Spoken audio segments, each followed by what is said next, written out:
Spags, you made me retweet a post today that included the words MILF twists. It was one of those moments where I said, how did I end up here?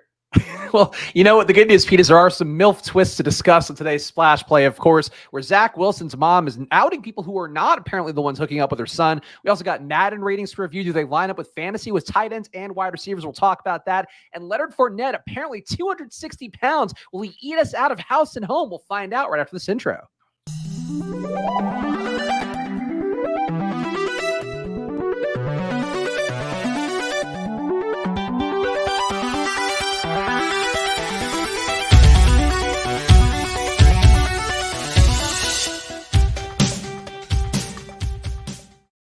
Hello, everyone, and welcome to another edition of Splash Play, the fantasy football podcast for every game under the sun. And once again, I'm Chris Spags, joined by your friend of mine, Pete Overzet. Pete, how are you doing? How's the home prep treating you?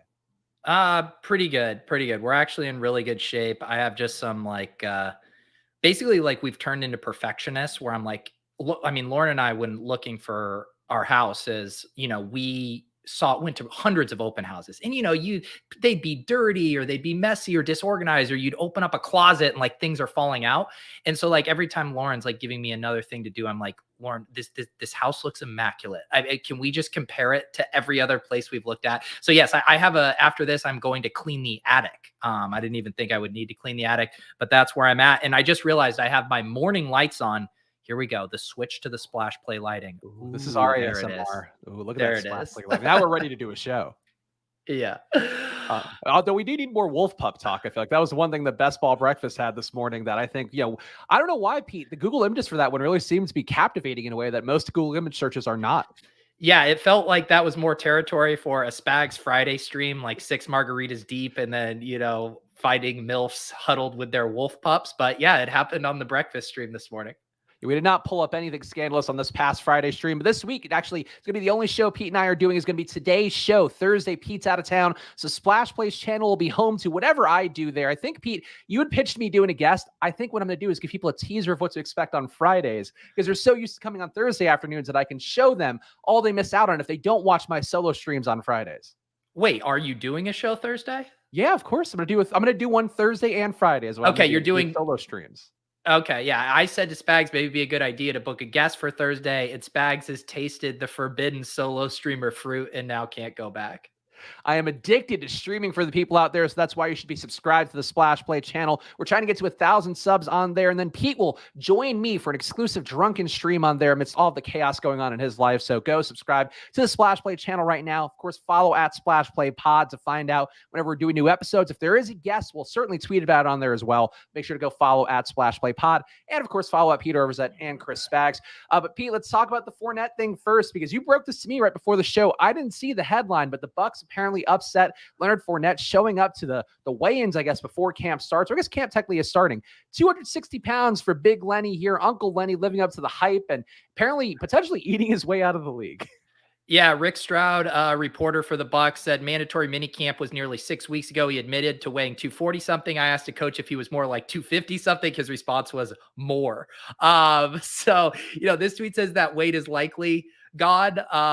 We'll see. New contract, not only thing bulky about Leonard Fournette. So, it's tough sledding out here for Fat Lenny. There's a reason they call him Fat Lenny. I think he's earning the nickname. Do you think that this gives any little bit of a boost to the Rachaad White shares that you have already? Of course, we both think they drafted him pretty heavily on Best Ball and Underdog, and I feel good about that, Pete. But I think ultimately this is one of those things where Fournette's going to play himself in the shape, you have to imagine. Yeah, and I think the interesting thing is no matter what, right?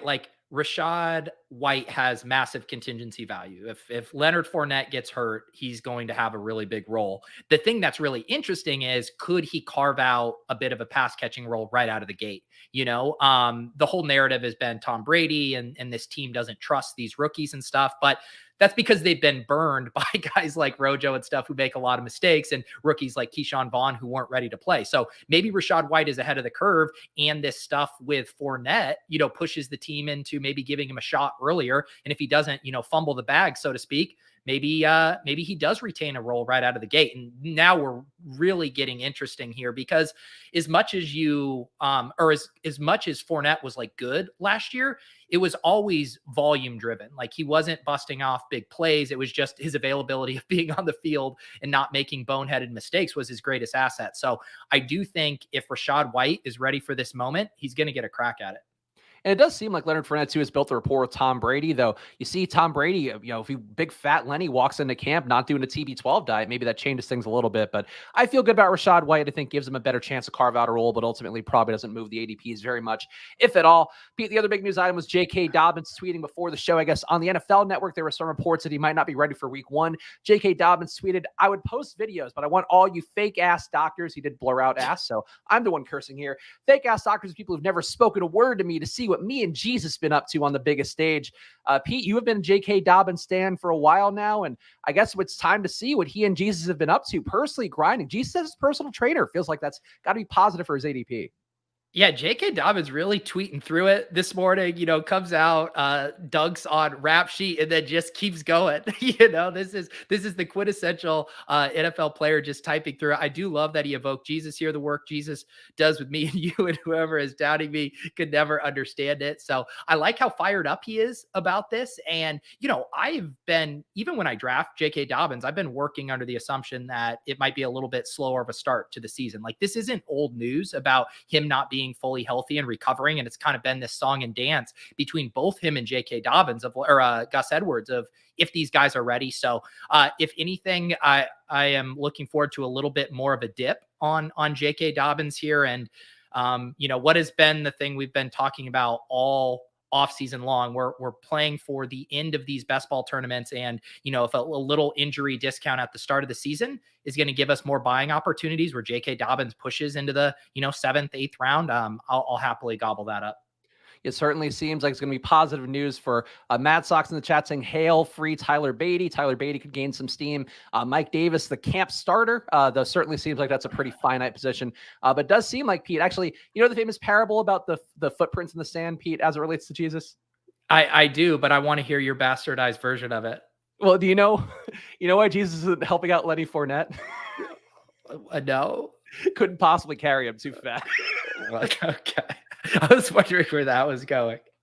That's right. Of course, one person that Jesus have no problem carrying, of course, Zach Wilson's mom, Lisa Wilson, of course, the famous Life According to Lisa on Twitter. It's confirmed one of her friends is not the one who hooked up with her son. Mathology, of course, our resident MILF reporter in the Deposit Kingdom Discord. Still his characters or his chances of survival are alive. But here's a video from Lisa Wilson and showing so she's got good meme skills for herself. It is Friday. We've all worked very hard, and so we thought that we needed to come and get some goods. This is my cute friend, Suzette. Hi. She has bijou. I got sweaty at her dance class too. Yep, she came All and sweaty. shook it with me today, and Sure I said, did. "Look at all these cute necklaces. I must come." Yes. You have all And these just ones, so you know, Lisa. no. Okay, the people questioning, no.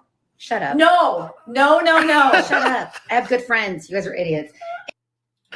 I could see them like looking into the eyes of Mathology as they said that. No. It's not, in fact, her, though. I have to say, if you're talking about coming on cleavage, Pete, I feel like she's just asking for it. I feel like she's leaning into the bit in a way where it's like she could see the engagement spiking, sees her Instagram getting more views. Lisa Wilson's been on the record as trying to pick up some fame for herself. And I think that's completely deliberate that she's shown off her hot MILF friends and using it to try to hawk some necklaces. I know, and I love the friend too as she's about to showcase the necklace. Like, oh yeah, let me pull up my top just a little bit as it just pops right back down to where it was before. She could be streaming best ball breakfast with that much chest exposed.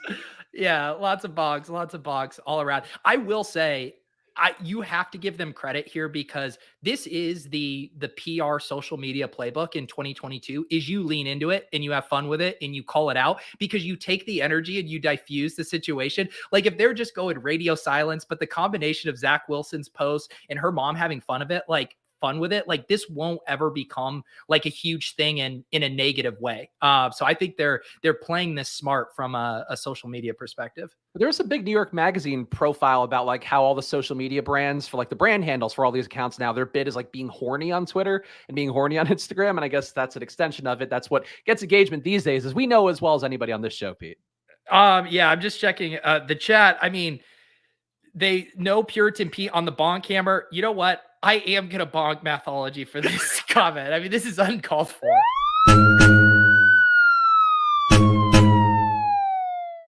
But who's the week 17 opponent for Pussy Pete? Because that's that's where the correlation's gonna be. I'm not answering that question. Pete, Acid Pussy play each other in week 17. God damn it, I'll bonk myself.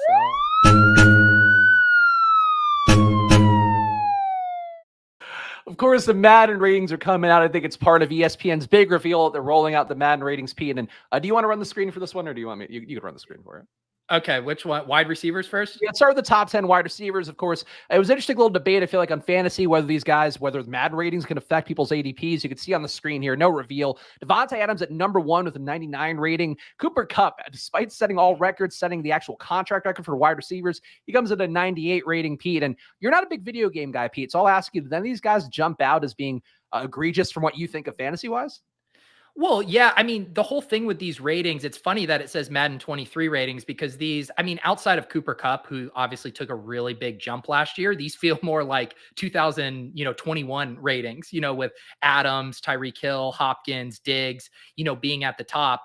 I mean, there's obviously some glaring holes here, like not including Jamar Chase in this mix seems absolutely egregious. And I do think I talked about it in the newsletter because Justin Jefferson just did an interview with Complex Magazine where he basically admitted, hey, Devontae Adams, I still respect him as the best player, wide receiver in the league, but I think I'm going to flip him in a year. And then I think it's funny to benchmark, lists like this with how drafters are actually playing it in fantasy. And it's like, I think the market is very sharp, and seeing Cooper Kupp, Justin Jefferson, and Jamar Chase, I think the market has kind of spoken on those guys in pegging the ascending talent. So to not have Jamar Chase in this top 5, much less not in the top 10, makes me think Madden is just a sham enterprise.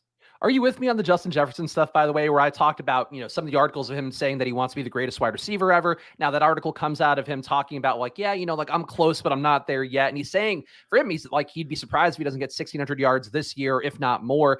And you add in the fact that his head coach now was Cooper Kupp's former offensive coordinator. I think Justin Jefferson has the best case here that he should be a 99 or will be a 99 at some point after this season. And also should be, potentially at least the number 2 wide receiver drafted, which he is right now, but potentially could be the number 1 guy off the board by the time this season ends. Yeah. And I mean, I think the stuff here that's kind of egregious too is like, I think Tyreek Hill is by far having, the biggest quarterback downgrade. And I think Tyreek Hill is a talented player, but how much of that was unlocked by Patrick Mahomes and what they could do? I mean, this year is going to be a really good test for that. But I mean, I'm not a Madden bro. Like, are these supposed to take in like offensive environment and quarterback stuff, or is this just supposed to be in a vacuum, pure wide receiver talent? I think it's supposed to be in a vacuum. Their pure talent, their ability to run routes, their awareness. Bullock pointing out that awareness is a big part of that in terms of their offensive rating as well. If you bump up a guy up to 99 rating, like if you were to edit a player, like they're going to be much better in terms of their overall. So I think it's their overall approach to everything football related. But if you want to go to the tight ends, Pete, I think that's one that has an interesting guy on the top. Number 2 on the list, George Kittle. Travis Kelce, the number 1 drafted tight end. George Kittle, as we talk about, falls a lot in fantasy drafts, but is like a really great blocker. So I feel like for me, Pete, that's why you could have him at the number 2 hole. But I think you'll also be pleased to see at number 5, TJ Hockenson, one of your faves, apparently going to get that Madden player steam coming up this summer. Yeah, this list actually looks a little more logical to me, and probably pretty close to how I would actually rank it. Obviously, I'd shift Pitts up a little higher, but I do think Gesicki is a good example of a guy who, in a vacuum, I think is one of the more talented tight ends in the league, but just because of the offensive environment, he's just never been fully unlocked there. So that checks out to me. Yeah. What are there any glaring things that are weird to you on this one? This looks pretty solid to me. It feels like Madden kind of favors the olds with Pitts being in the number 6 spot where there's not one to grade him on the potential like we would fantasy wise. And I feel like the other thing that jumped out is Zach Ertz too, being at number 9. He's probably been a top 10 Madden receiver now for what, 10 years? When did he have his Eagles breakout? Like, he's got to be holding down that crown for being somebody that's been doing this as long as anybody, you would think. So that'd be the two things that jump out: is Pitts being underrated because of the age, and Ertz hanging on despite being rapidly aging. Right. And I would say, like, once you get down to the ninth and the ninth and 10th here with Ertz and Hunter Henry, the one thing that a lot of these guys at the top can give you is like yards after catch ability, where like Zach Ertz at this point in his career is just a catch and fall down guy. Like, he's not breaking any tackles. He's not extending plays whatsoever. So I do think there's some guys I would much rather have than Zach Ertz just from that perspective. Lunchables connoisseur asking, where's Fournette at? I presume at a Cracker Barrel somewhere. Yeah, I think Mondays are at his Applebee's day, actually, and then Tuesdays. Okay, yeah. is He's eating good in the Cracker. neighborhood. But no, running back rankings have not come out yet. But we'll check back on this later in the week, maybe with quarterbacks and running backs, or I guess next week when Pete's back. But yeah, that is something that ESPN is doing now, making this an entire event for the week, Pete. That's how hard up they are for content right now, is that Madden ratings get a big reveal special on ESPN. You know what? We're all scraping the bottom of the barrel. If on ESPN they could just fire up underdog drafts, I'm sure they would be ripping those all day too. Honestly, they would love to, I'm sure. If only they could hire some influencers in the space and bring them over there with all this budget room they've freed up of late. Pete, it's time to jump in. And we didn't discuss before the show. We were going to hash it out on here. Pete's trying to make up some Best Ball Mania entries, and I think you've now seen me be a competent enough drafter that I'm not going to ruin your remaining portfolio. That said, we have been drafting all these teams on my account on the show, Pete. So should we throw it to a vote for the chat, whose account they want it to be on? How do you want to play this? How about this? I have no clue how many drafts you're at. How about whoever has completed less Best Ball Mania 3 drafts, we do it on their account. Oh, it's going to be you. It's going to be you. What are you at? I am over 100, and I think you said you were at okay. 70 All right. Yeah. Let's do me then. I'm at 79, so this will be my 80th draft. I think that's how far you've gotten, Pete, where you were going to do your barbell strategy. Now life is coming the way, and you've fallen so far that you're willing to let me draft with you on your account. Well, that part true, but I was always very realistic about not being a barbell bro. I did take a break for the puppies. Like, I was doing all my usual drafting times that I like to draft, like at night and stuff. I was just doing the puppy while those were open. I ended up getting like 25 entries in there, at least live drafts. So yeah, now I'm back to kind of plugging away, trying to do at least one a night, and then we'll see what happens when push comes to shove in mid to late August. Yeah, I'm too focused on getting DraftKings maxed out in addition to Best Ball Mania, so that's where I'm at. But Pete will pull up his account here. Of course, you can play alongside of us on Underdog by using the promo code SPLASH. We will enter Best Ball Mania here. The big tournament, $25 is the entry fee, $2 million to first place, $10 million in total prizes, and of course, $1 million to second place as well, Pete. So the one place that you wouldn't mind fishing on second this year will be Underdog's Best Ball Mania, I'm sure. Yeah, I mean, it's like, I mean, winning $1 million playing best ball just sounds incredible. And yet just to feel the sting and the tilt of not being able to say you were the champion in the 2 million, like I'm a sick pup. It's like, how much money, Spags, would you sacrifice if you could claim that you were the champion? Or basically, like, how much would you shave off of that $2 million prize pool to be the Best Ball Mania 3 champion? Like, how much is that worth to you? The branding itself, I mean, I guess it depends what you're trying to do. Where if you're trying to, like, I don't know, if you're trying to sell like your own version of Stochastic and you're trying to do that or whatever and spin that off, like, you probably want to be the champion for that. So it might be worth even being like taking 500K of the 2 million. For me personally, I feel like it's like 1.75 mil. Like, I still want, like, I care about the money more than I do about, the bragging rights. I think I'm about with you. I think that's about the right number. Like, shave off like 250K. And then once you get beyond that, no, just give me the money.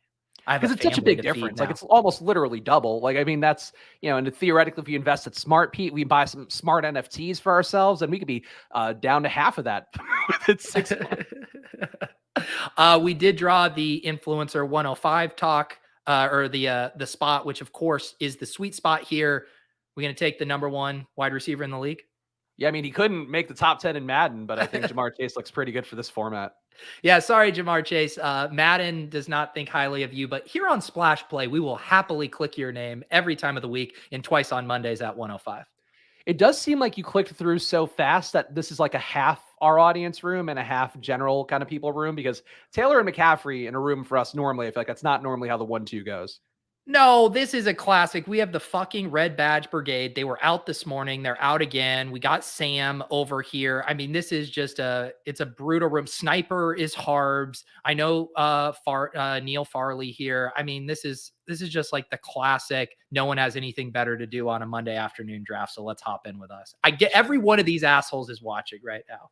Streaming piss in the middle of the round. I just feel like Epic Daddy and Lopi might be having some problems in the 1-2 hole because I don't think they were ready for, I guess, this middle chunk of receivers and tight ends going.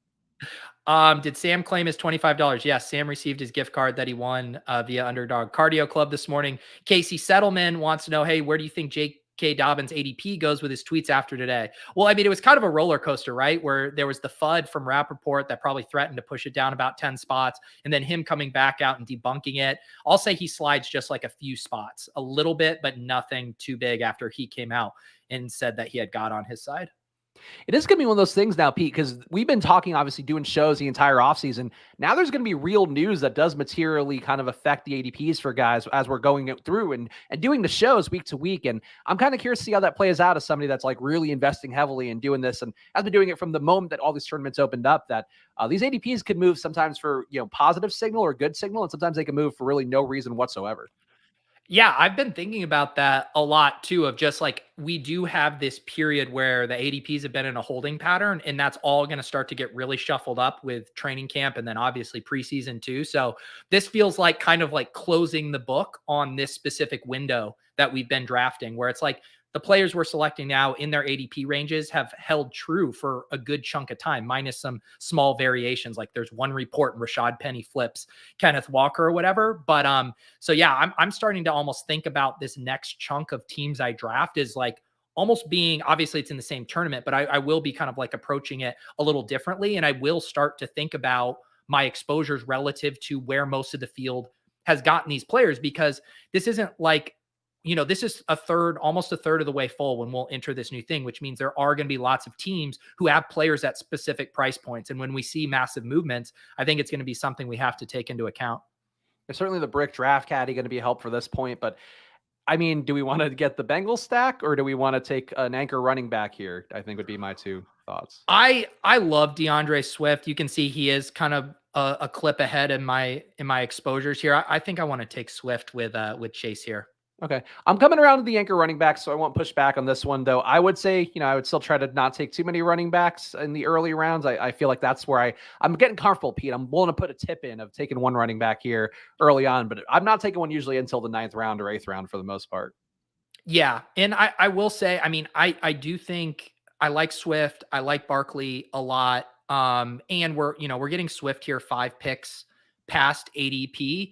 To where my guess is that Swift Chase pairings are fairly unique, would be my guess. I guess earlier at the start of the season, Swift was going a little later, so maybe there's some more of those. But at least in the past month or so, Swift and Chase has been a pretty difficult combo to get. You were kind of talking about it a little bit, but is there any sort of advice you would give to somebody that I guess is doing this full draft season? Like, and I'll say for myself personally, but like anything to kind of try to be mindful of, I guess, is if you have 75 teams or even 50 teams in Best Ball Mania already, like, is there anything you're trying to do, I guess, to be mindful of just how the ADPs are going to change, or like, are you doing anything to adapt your strategy accordingly?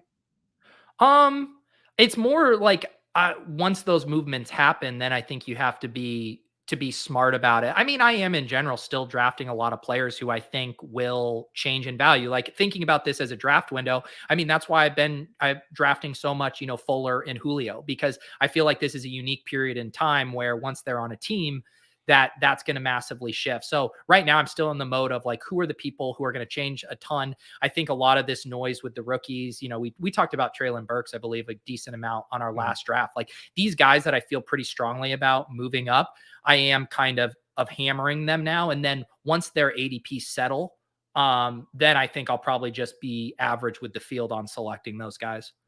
Got it. Okay, that makes sense. And we're coming up here in a pick, and we'll have Pittman on the board and not much else at receiver. Yeah, I'm happy to go Pittman here. This is a wide receiver heavy room. I'm light on him, unless there's anything else you're seeing. No, I mean, I think that's, within this screen, I feel like Pittman's the one that makes the most sense. I wouldn't want to go another running back yet. Pitts, you could have talked me into taking, but he's not there anymore. And it's funny, you can see my exposures on these players that go early third is pretty low. And that's because I have three guys that I'm just like hammering in the early third, and that's T. Higgins, AJ Brown, and Kyle Pitts. And so it's like, and then you see Javonte, I'm like slightly above average, but it's just like I haven't been getting a lot of these guys just because I felt Higgins, Pitts, and Brown are mispriced in that range. Yeah, no, I get it. And I think Pittman's intriguing to me overall too. I'm glad we got him because it feels like there is kind of a tier break after him. I guess unless you really want to buy on a Marquise Brown, but you pointed out some of the reasons why Marquise Brown could be a bit overvalued because of Andrew Hopkins being back when you really need these guys to put the points up the most. Where are you on Sutton? Because I feel like he's a guy we haven't talked about a lot. And I feel like people on Twitter shit on Sutton every time I post a screenshot with him. Yeah, I struggle with the Broncos because I just wonder how much meat is on the bone. Like, do I think one of Cortland Sutton and Jerry Jeudy could return third round value? Absolutely. But there are scenarios where they're both just serviceable and they're like fourth and fifth round values. And I just find the outcomes where like one of them is an early second round pick next year just to be a little thinner of an outcome. It just doesn't seem like you're getting a ton of meat on that bone as far as where they could jump in value next year. So I think that's been my issue with them. They've been kind of like my consolation prize. You know, if you miss out on like the Pittman, Brown, Mike Williams, DJ Moore tier, I still think I prefer Waddle to them, but like I'll take Sutton over Terry McLaurin. And who else are we looking at in the wide receivers here? Yeah, like once you get into this Deontay Johnson, like I'm okay with those guys, but yeah, I don't know. Where are you at with them? Because they're just not super attractive to me. I don't know why. I've got 16% Sutton just because I am a believer in Russ throwing the deep ball a little bit more compared to 6% for Jeudy. And Jeudy could certainly be like a different player. This is going to be a new offense for the Broncos. They are bringing over a Hackett from the Packers, who's going to be bringing a lot of that Packers offense with him. You got to assume. But I think Jeudy to me just appeals to me a bit less. And I guess you can make the case that Tim Patrick could do a lot of what Cortland Sutton does. But I feel like in terms of the profile, like Sutton's shown the ability to have these monster days and have the upside.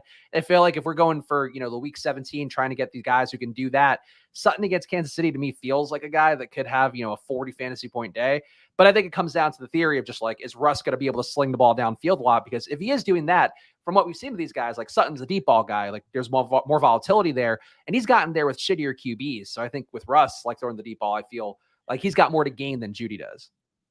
Shiv saying, why is everyone so certain that Sutton will be better than Jeudy? I'm personally not certain of it. My only thesis of why the market has reacted like this was because of that early Jeudy potential, off the field issue that then the market like never really corrected on it fully. That's really my only thesis. What are you seeing here? 13 seconds to draft, a bit of a wide receiver avalanche. I don't mind grabbing Robinson here. What do you think? I think Robinson for me would be the choice. Yeah, he's another guy I'm a little light on, so we can let these wide receiver heavy rooms push us there. What's our next pick, by the way? Pick 53. Yeah. I don't think Hill's going to come back to us, but it would be nice if he did. This other comment from Josh, why no Josh Allen? So a couple of reasons. He's by far the most expensive quarterback coming off the board. I think there's a big opportunity cost on, taking Josh Allen ahead of some of these, wide receivers like, Jalen Waddle and Marquise Brown, sometimes Pittman. On top of that, I actually have lots of reasons. A lot of the teams who do get Josh Allen are always stacking him with Stephon Diggs. And so I think that's a pretty common pair, which has kind of pushed his ADP up. And then on top of it, we're starting to see Mahomes and Herbert slide more in drafts where I'm able to get those guys sometimes in the early fifth round, even unstacked, but then being able to backdoor stack them. So I like Allen. I do think he deserves to be the number one quarterback off the board, but I just don't think it's the best way to maximize points in your roster. And so I just want to make sure that the times I am selecting him, I'm getting a pretty good price on it. Yeah, I think that's a fair way to look at it. And I think Josh Allen, doesn't fit the builds that I normally like either, where you're getting a QB in the mid-range, a little bit more so the 6th rounds of the 13th round. If you are taking Allen, you're losing a lot of chance of getting capital. And I feel like for this build, Pete, too, like I guess the logic and why, Josh might have been asking that question would be that, you have one of the Bengals receivers and you have Josh Allen coming back. But at that point, then you're going to be stacking Josh Allen probably with, like Jamison Crowder and then McKenzie in the 18th or something. And that's not even the most appealing week 17 correlation. Right. And this is exactly what I'm talking about. You can see I'm up to 11% Mahomes, and that's because this kind of keeps happening here. And you just have three really good backdoor stack options plus CEH. I'm normally taking Mahomes here unless you have anyone else that you want to make a case for. No, I mean, you could take Mahomes, I suppose. Like, I feel like Cooks or Mooney wouldn't be the worst, but without tight end, like, I feel like just take a QB and get something you want.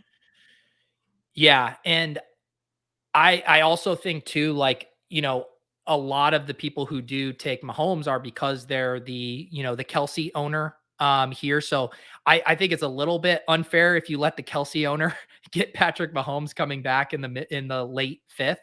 So I do like grabbing him there. And then, like I said, I mean, you got Skye Moore, MVS, Hardman, both of the running backs. So there's just lots of ways you can build this out, even without Kelsey. And I mean, Juju's not coming back to us, but there's various combos that you could do with that at the 4-5 turn as well.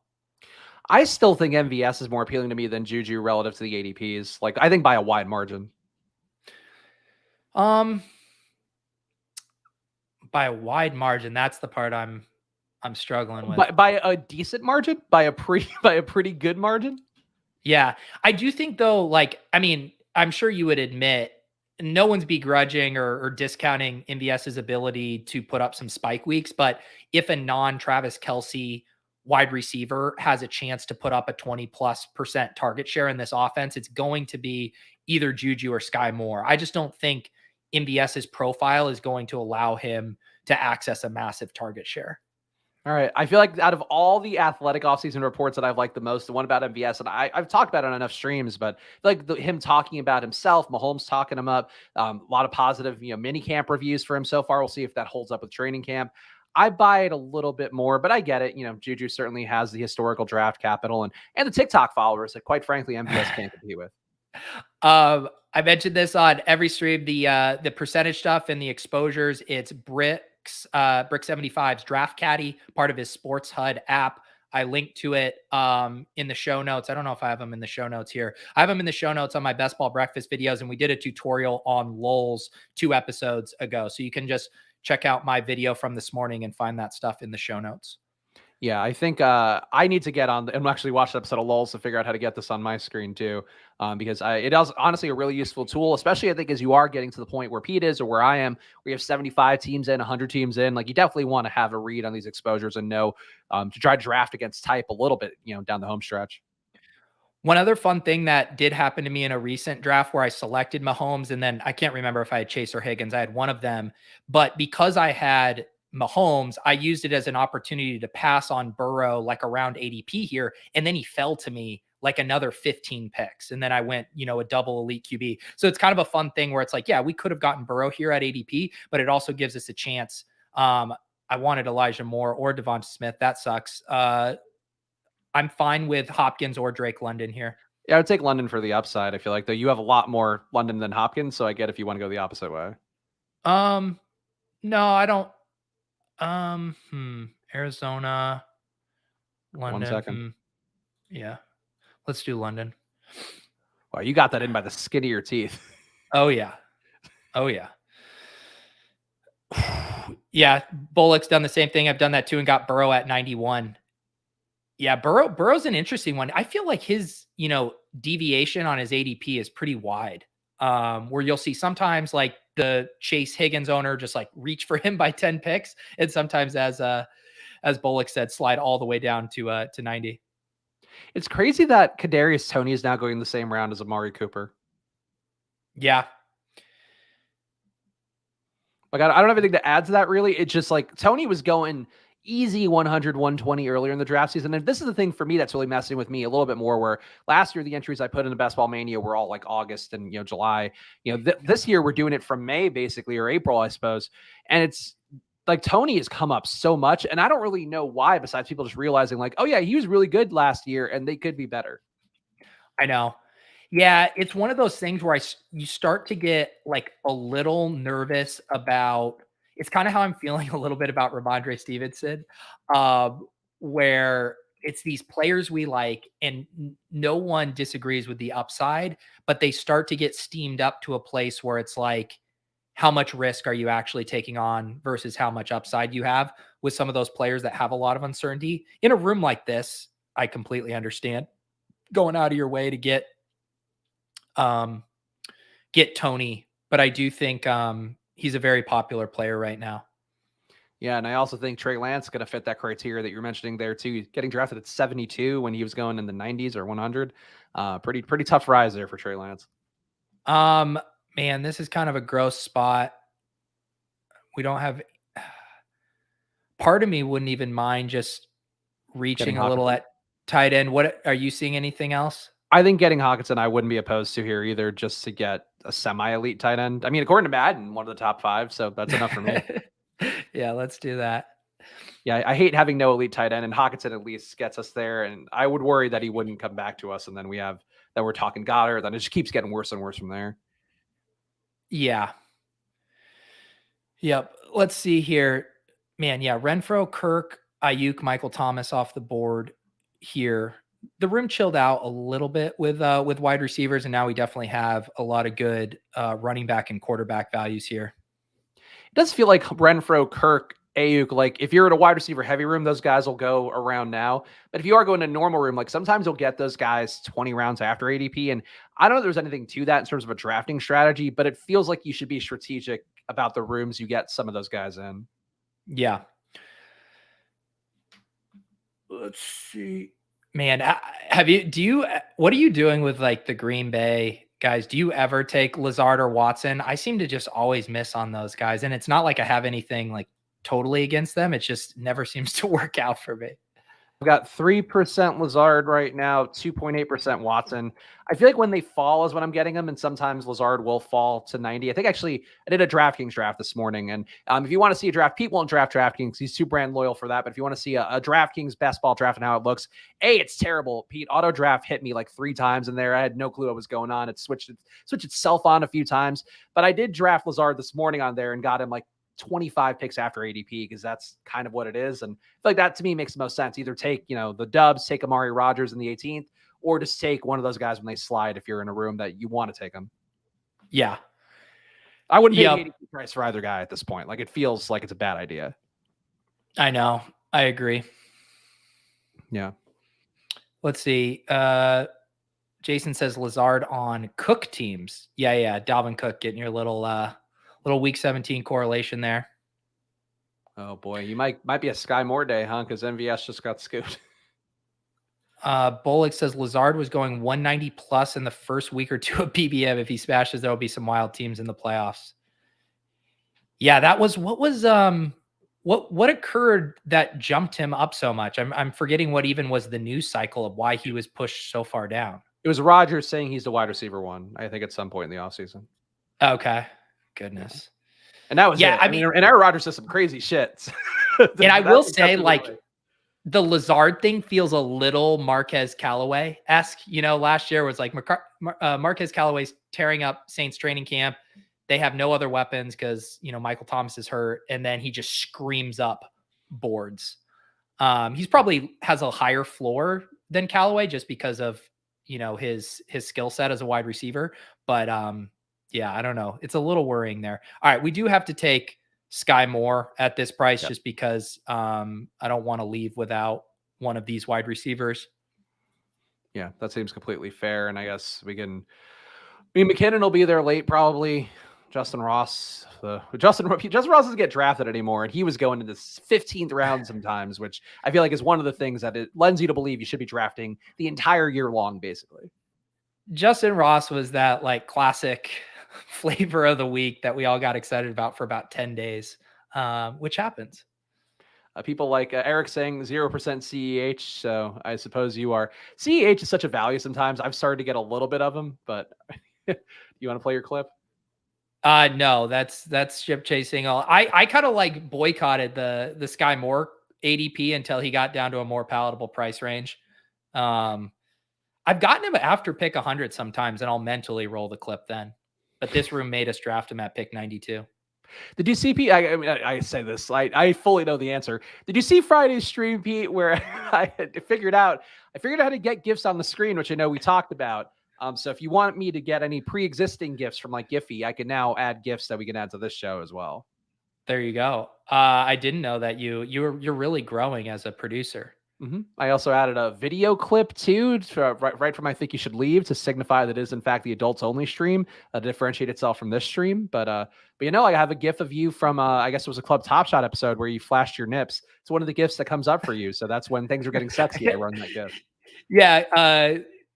What was it? Clay has us dialed in on I think it's, what's the GIF site? I forget which one he used. Tenor maybe is the one. So he has those tagged. Consigliere says Devontae Adams trade changed Lazard's ADP. No, that was in March, and Best Ball Mania 3 opened in May. That didn't have anything to do with it. Yeah, maybe it was people realizing at that point, but I think it was definitely the Rodgers quote, because I feel like that was one where he said it, and then everybody on Twitter was like, "Oh, like, I don't know why you're taking Romeo Doubs, because he said Alan Lazard's a wide receiver one," as if that won't change the second that Aaron Rodgers develops a crush on somebody like he did for Jake Kumaro or Jake Junis or any of those guys. All right, we're gonna boost our CEH numbers here. We're going up from 0. It's a 0.1%. There we go. Oh, CEH pass pick 100. I have 3% CEH, and I think a lot of that's on the puppy too, based on the entry fee number. Yeah, I did actually. Now that someone says it, I did upload the Value Hound GIF. So I don't know if that one's available on Twitter yet. Let me actually see if that finally stuck. Oh yes, there you go. It is now official on Twitter. If you search Value Hound, the second one here is me howling at the moon. There you go. I was surprised you didn't have more GIFs on Giphy, because that was where I was searching first. Neither you nor I has any GIFs on Giphy for some reason. And I feel like that's, well, I don't know. That's Tenor, I believe, is the one that hooks in with Twitter and Discord. I thought Giphy did. I don't think so. I feel like there's room for many GIF apps. I love Giphy. I'm a Giphy fan. I don't know this Tenor of yours, but I have nothing against Giphy. All I know is the ones I put on Tenor are the ones that show up on Twitter quickly. I'm glad that you're on the same page of saying GIF still, instead of like it's supposed to be GIF. I refuse to say. I just hate it. I hate that people changed that and that became a thing. Yeah, I've never indulged that line of thinking. Good. That's one respectable thing you've done. Let's take a look here. So let's see where we're at right now. We did manage to get our 2 Chiefs players with Mahomes. We have Mahomes, CEH, and Skye Moore. We have DeAndre Swift as our anchor running back. We have Chase, Pittman, Allen Robinson, Drake London, and Hawkinson at tight end. I feel like we're in good shape here. And we're a hilarious amount of running back value. I know we're gonna get a nice running back we like coming up here. I saw some interesting reports about Ramondre, about him, like James White, I guess, has been hobbling around the Patriots camp. I guess this might have been worth talking about in the intro. And then there are some people on Twitter speculating that Bill Belichick, the known player supporter Bill Belichick, that he might be giving James White a ceremonial contract to get him paid one more year. I think it just could be that James White didn't rehab the way that they were hoping. And like, I think it's good for Ramondre, but I feel like people thinking that James White's there is some sort of like, oh, it's him giving him a gold watch. Like Belichick has done that for nobody. Yeah, I mean, you know, the thing Gretsch keeps putting in our ear over at Ship Chasing is this Ty Montgomery contract they gave, where, you know, that one clearly kind of backfilling behind Brandon Bolden, a guy that they had, you know, doing special teams and then kind of being a pass catching guy in a pinch. And so I can already see this thing where it's like James White's not ready. Ramondre's ADP goes to the moon. And then it's like week 1 and it's Ty Montgomery out there on passing downs. Like I could already see it. Would you ever take Ty Montgomery? Because I think you have a good amount of Ramondre too, right? Or your ADP area, 12% Ramondre. I have a hard time taking Ty Montgomery in like a half-point PPR, because then you're trying to hit like a couple. He's never going to have like any bit of a red zone role and stuff like that. I don't know. Speak of the devil, Ramondre here for us. I think I would take Ramondre or Melvin Gordon. Who do you like? Oh, if you're going to take Melvin Gordon, let's take Melvin Gordon. Let's do it. 4% Melvin Gordon. Get our Denver guy. Wow, what a moment. I found out the gender of my son, and Pete was like, nope, no Melvin Gordon. But today, apparently, Melvin Gordon back in your good graces. I mean, everyone needs to appreciate kind of the trajectory. Like last year, we were doing these streams and I was having to argue with you on not taking these dusty old guys, Mike Davis and Melvin Gordon. You ended up being on the right side of history with Melvin Gordon. And now I'm the one having to twist your arms to taking these guys. Melvin Gordon, I think he's intriguing. I have not a lot of them this year, but I agree. Like last year, I think you put me in the right place for this year, Pete, by browbeating me so much and really shaming me. And also Mike Davis being completely wrong, I think was really when I was like, I got to go back to the lab on this a little bit more. Well, it's funny now too, because Mike Davis is a name being bandied about on Twitter with this Dobbins and Edwards stuff. I still would rather make a bet on Tyler Beatty, the rookie who can catch some passes there. But yeah, a lot of people starting to get excited about Mike Davis. Yeah, no, I don't think that's the move. I would go Tyler Beatty every time, Pete, every single time. Yeah. Short Gamer pointing out something I've noticed too. Cordell Patterson been falling a lot. Yeah, I'm not sure exactly why that's been happening. Yeah. Let's see here. We could set up something with Chicago with Fields if we wanted to take him. I don't see like a wide receiver we have to take in this range. This feels like a bit of a choose your own adventure. What do you like? I don't mind taking Fields. It also feels like we can get a Goff stack if we wanted to. Oh, you're right. Yeah. You're right. Then would you want to do Madison or Rachaad White? Let's do Rachaad White. We learned about fat Leonard Fournette today. Let's make a bet against him. Let's see. Yeah. If the thesis is Rachaad White's ADP is going to creep up, I guess my 20% still feels a little thin. Clearly the running backs I've been hammering in this range, Ronald Jones and Rachaad White. I am in similar company with Ronald Jones. I'm actually curious how much I have because it feels like I take him a lot. I have less than you. I have 17%, but a good amount of entry fees. Yeah. Mad Sox saying Atlanta leaned on CPAT a lot last year, adding London and Pitts and Algier should lighten his load.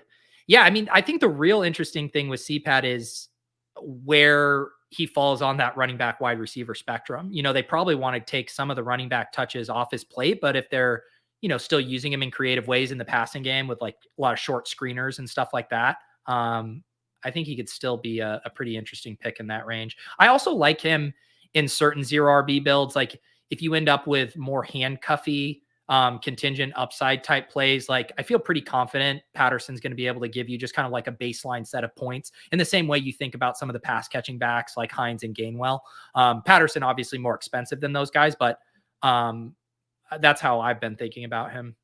It feels like he's now being priced where he should be, given that he's not going to have, like, I think he had like 50% of the yardage overall for the Falcons last year. Like, that's not going to happen with the guys that they brought in and, you know, getting hopefully a better QB in as well, or at least a different QB.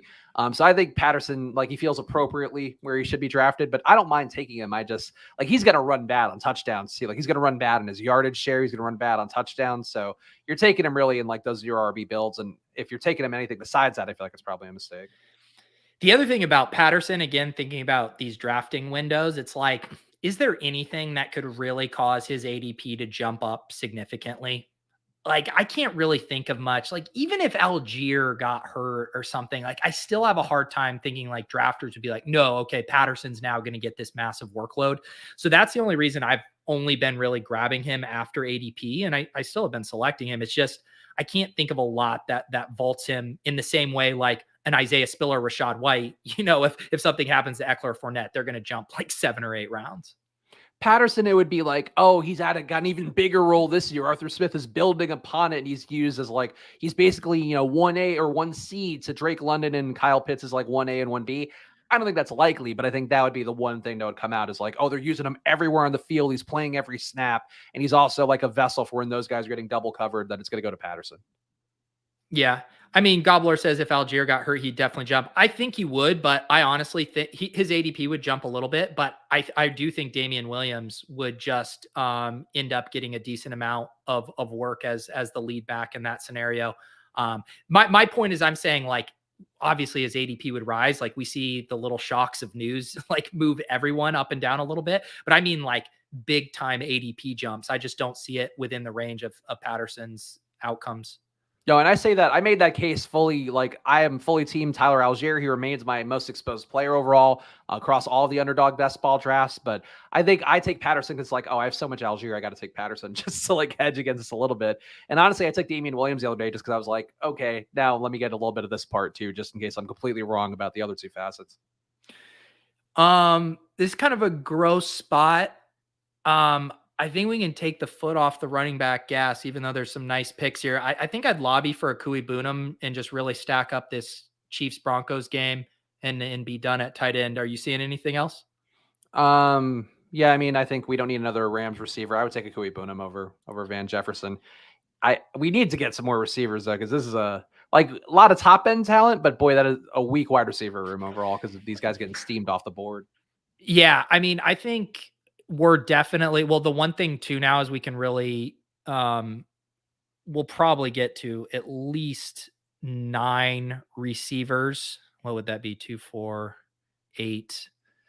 I think we could even get to 10. And I guess it's a 5th RB versus a 10th wide receiver. We're probably still a 5 RB build, but yeah, we're gonna be loading up on some wide receiver flyers here.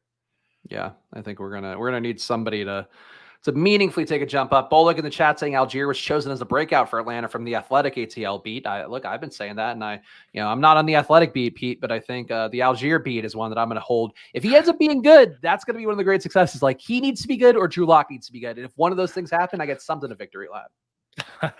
just keep making more bets and then you'll be a true analyst, because then you got to give yourself a better chance. I mean, right now, those ones you just outlined, you got like a 4% chance of being right. You just need to keep stacking bets, Spags, until it's inevitable that you have something to hang your hat on. I would not have minded DJ Chark falling to us, but now that is not an option. Yeah, this is we might just have to be in reach territory for a wide receiver like a Corey Davis or we could just be done with running back if we want to grab Hendo. Yeah, that works.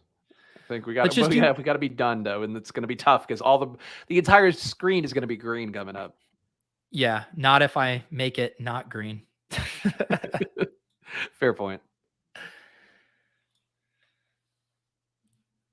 Yeah, this team, I don't know. Like, I don't mind anchor RB builds, but it does feel like when you end up in the wrong room, I feel like anchor RB builds end up punishing you a lot more. Whereas like a 0 RB build, I feel like I don't ever feel punished by a 0 RB build. Yeah, I mean, it wasn't the anchor RB that punished us. It was probably one of these Melvin Gordon or Rashad White picks, right? Because that's where the kind of opportunity cost was of this next kind of tier of wide receivers. And then we really got wiped out. We probably should have reached in here for another wide receiver. It also feels like maybe if we didn't take Mahomes, then we could have ended up with like a lower rung QB, but still got a little more wide receiver talent there. I mean, I don't know who would have been on the board. Who would be the 1v1 versus Mahomes? Well, the reason, it was like you were looking at Metcalf, let's see. Kittle. We could have gotten Kittle. Yeah. Or who did we? No, we would have had to have done. We would have had to take Kittle where we took Robinson. Oh, it's okay. It's going back the other way. Yeah. Okay. Yeah. Yeah. I don't know. I guess there wasn't a lot of talent there. This room, I think, was just not the best for any build, probably. No, we're gonna be fine though. Yeah. Okay. I'm glad you're confident. It's on your account, Pete. So we haven't trued up in a while because I think I forgot to send you money, and now I don't know where we are in terms of who owes who what. I thought I knew I owed. It's been like a month since we've trued up. We're probably close to even.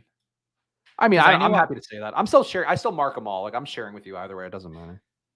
I have them labeled in my team, but yeah, I've lost track of our accounting. I always make sure to label ours. I don't label everything.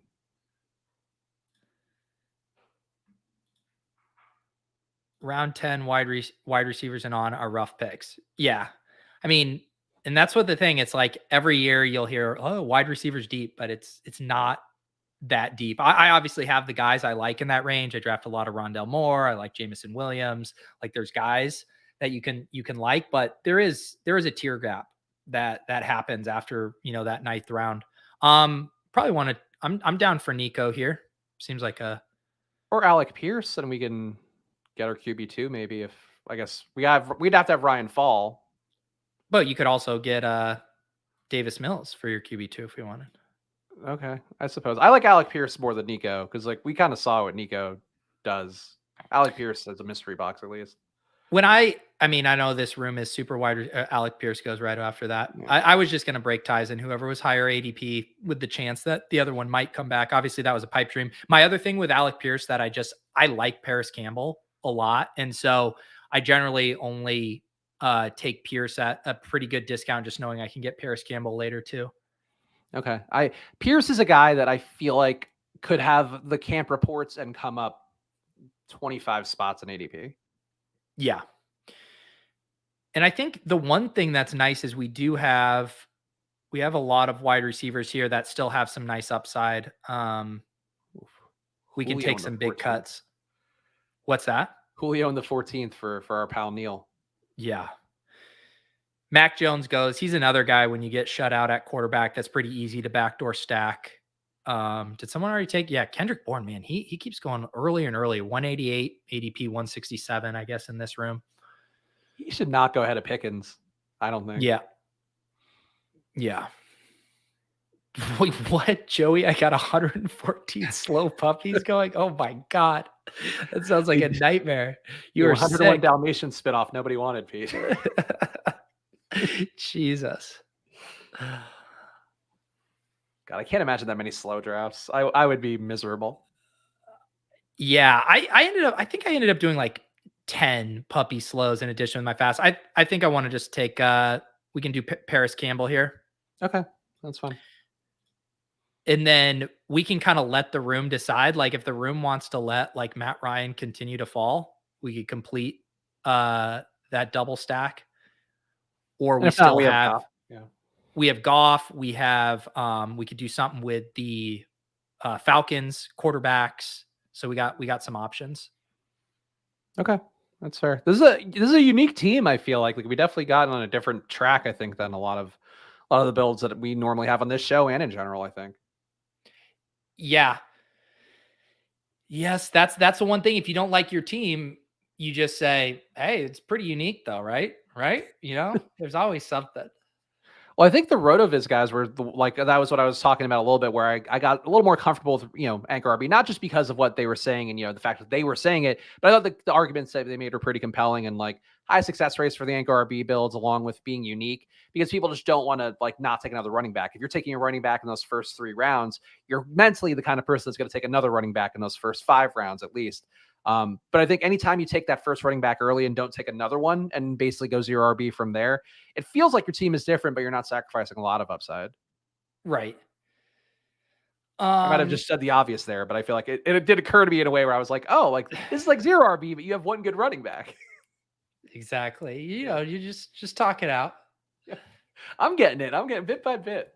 By the time we're done with drafting season, I'll be drafting some good teams. So we got 3 more picks. One is going to be a quarterback and 2 are going to be wide receivers. I think we're pretty dialed into that.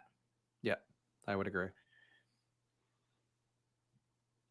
And this is the thing that happens in these rooms too, right? Where it's like you end up, it almost just all cancels out where it's like you're drafting your receivers like 8 or 9 picks ahead of ADP and you're getting your running backs 8 to 9 picks below ADP, where it's like the room just all collectively handshake emoji decides to draft these players at their efficient places.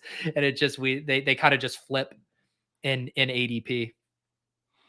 Yeah. Not a lot of Ryan Tannehill for you, huh? No.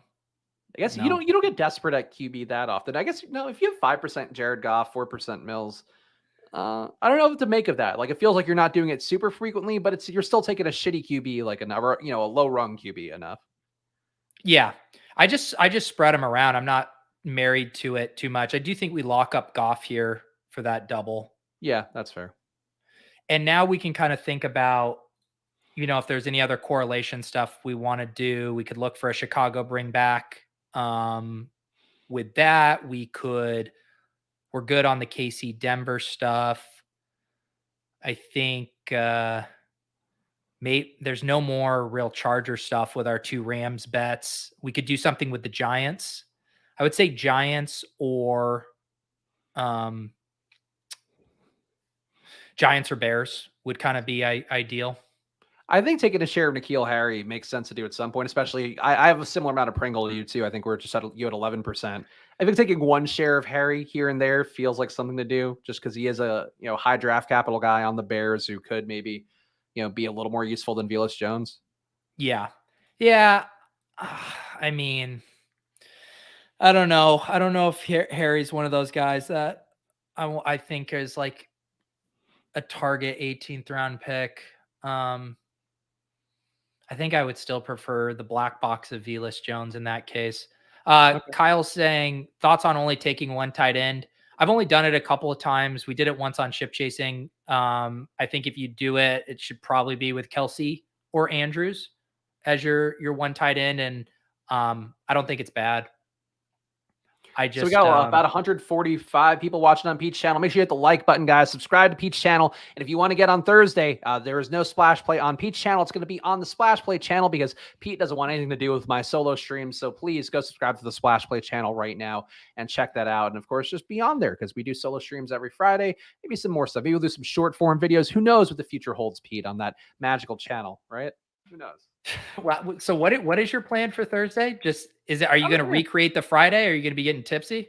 Yeah, I think. Well, I mean, we'll see how tipsy it is. I'm back at work now, so we'll might have to play a little bit closer to the vest, but we'll find out. We'll find out live on the channel, Pete. That's why you got to subscribe. Who knows what mysteries? Maybe I will get a guest. It all depends on how my whims are going. There you go. One other thing that I have no problem doing here as well, and we'll see if it happens, but Harbs has an interesting build going on here. A 2-3-9-2 with Jones, Breece Hall, Ramondre. Harbs has to get one more running back. What I was going to say is I don't mind stacking up, getting Mechie here along with Nico. Obviously we're not stacking up the quarterback, but we actually that also could be in play if we wanted. I'm trying to think. I don't know if we'd be okay with 8 wide receivers, but I like getting Mechie here. And then I would say we could either correlate Mechie with Visca if we wanted a 9th wide receiver, or we could go for the 3 and hopefully a unique stack with the Davis Mills double. I mean, it depends how much you want to follow what Osmo told you face to face on your Lulz episode. I could take a 3rd QB. I would personally just take another receiver because I do think I don't love our receiver room. I think our top 4 is good, and after that, I think we fell off of a real cliff. So I don't mind doing Visca, but yeah, it is an interesting one. I do agree with you. If we were a little stronger at wide receiver, I would consider going with the 3 QB build here, just because we would have double stacks for all of those, which is not the easiest thing in the world to get 3 double stacks with your quarterbacks. Yeah, it feels like the 3 QBs are a luxury we don't have talent wise, but that's But we have 2 Houston receivers, and that is a pretty decent bet on Houston. Yeah. Ugh. It's not a bet I'd want to take, though. I guess Houston could do for some good karma because they settled their Deshaun Watson lawsuit, unlike some Deshaun Watsons. See, Greg, it is. I mean, how much stuff changes? Pete suggesting Melvin Gordon and Spag's okay with Visca. I mean, our 2021 selves would be rioting right now. It's true. My 2021 self would be very confused by what I'm doing. Would be like, well, these guys aren't over 30. You can't trust them. There's no projections to be had for any of these rookies. I haven't seen this a lot. Dab K rolls with the tight end punt strat. Last 3 picks: Austin Hooper, Hayden Hurst, Taysom Hill. Oh no, he did go 2 QBs with Hurts and Watson. Oh, Big Marley snipes us on Visca. No one takes Visca except when I bring up his name. Honestly, not a bad punt tight end group. I don't think the Taysom Hill one is doing a lot there, but Hooper and Hurst, I feel like you got it as decent values. Yeah, at least Hurst. This is where I'm really pressed with do I really okay, Jalen Guyton correlates with our Rams, but I think Jalen Guyton sucks. No offense, Jalen. Do I really want to add a Velus Jones or whatever? This is where I'm so torn. I might just go with the 3 QB build here. Man, even N'Keal Harry and Demarcus Robinson getting drafted. This is a deep draft. I feel like I'm the only person who ever drafts Demarcus Robinson, so it's nice to see somebody else do it for once. Yeah. Yeah, I mean, I do Chase, Pittman, A-Rob, London, Skye, Paris Campbell, Nico, Mechie. I think I can rock with this eight build here. Okay. Then yeah, then take your QB, I suppose. Don't act so disgusted. I mean, it makes sense. I feel like whenever you have two pass catchers, I do think it's worth taking the QB, you know, barring there being kind of an uncertain QB situation. Houston has nobody to push this one forward besides Mills. Yeah. So we're going to do it. The interesting 3 QB build here. We do get our 3 Chiefs, 3 Lions, 3 Texans. Got our bringbacks here with Denver. Some of our favorite 0 RB picks in White and Henderson. And although, did you see a report? I saw a report. I forget if it was Athletic or who, that kind of some bullishness for Kyron Williams, and them hoping that he might be able to be ready for a role. Interesting. I mean, that fits the theory of what I think you've beaten the drum of, that now I'm trying to beat the drum of as well, is like taking any of these young players and hope that they could land in a role. Like, they did draft him for a reason, you got to assume. Yeah. So this team is done. Definitely an interesting team for us here, Spags. I'll recap, or I basically did just recap, but any other thoughts you have on this one? No, I mean, I think we definitely got a different build. I feel like our wide receiver talent's not great across the board, but we did compensate for that by taking some high-end guys and, you know, and trying to do the best we could to stem some of the flow. And I feel like Drake London, like, we reached for him at ADP. He could be our bailout here, where I feel like we could have a big 4 at receiver if Drake London just is as good as his draft capital suggests. Yeah. I mean, I think the thing for us is we definitely need at least one of these rookies to get off to a fast start too. Like, we can't wait around half the season for these guys to come around. But if you were to tab a couple of the rookie wide receivers who could get off to fast starts, I think Drake London and Skye Moore definitely fit that bill, just with the opportunity that's going to be available.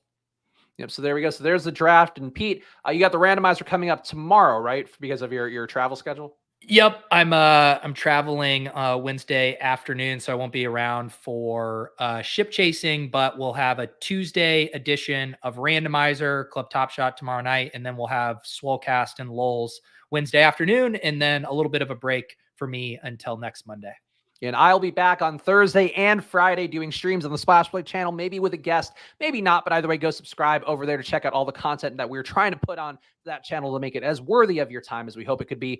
Follow at Peter Overzet, follow at Chris Spags, and follow at Splash Play Pod. Also, go check out footballoutsiders.com right now. 20% early bird deal. It's going to be the best deal for Football Outsiders data, as well as the Almanac, the book they have there, which you can just print out as a PDF. You can take it however you want to on the go with yourself. If you're going to travel this summer, I think it's worth a read, and a lot of interesting things, a lot of data points coming with media people out there talking about it. So go check it out at footballoutsiders.com, and we'll see you guys again soon. Enjoy your weeks. Bye.